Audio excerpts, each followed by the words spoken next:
Thanks so much for asking. So, the TLDR is that I thought of a character I really liked in middle school, and she kind of haunted me for a decade, maybe more.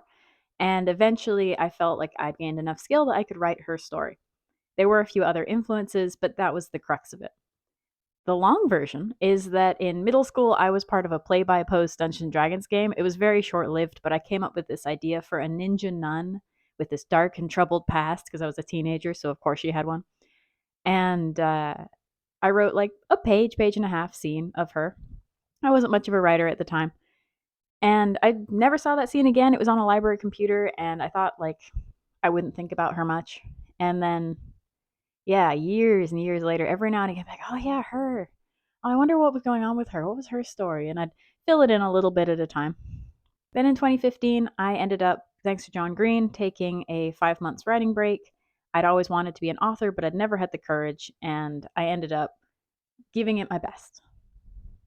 And I kind of wanted to write her story, but I knew I wasn't good enough. I was like, I need to do this justice. I'll never forgive myself if it's not what I feel in my heart this story can be. So I wrote about 300,000 words of other stuff, a lot of hot garbage, before I felt like I was ready to try Oria's story. At the time when I was doing my outlining, there were a few other events that really filled in the blanks and gave the character more depth and more nuance and made the story structure much more interesting.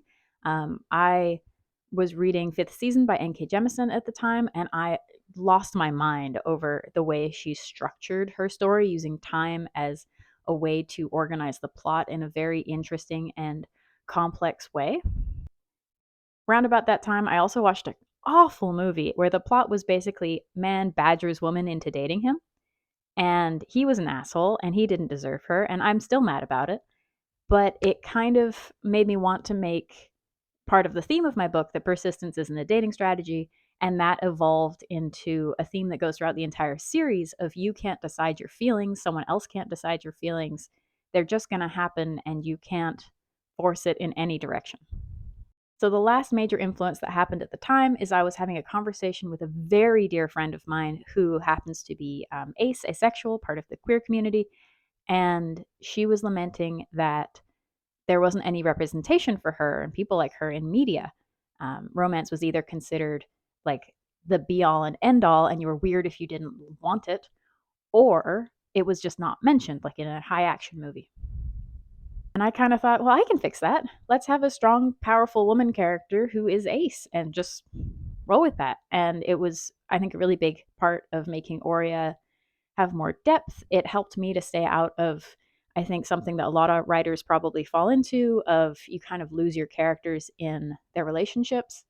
And it helps me to keep her front and center and who she is and what she's going through, what her flaws are. So that was a big inspiration as well.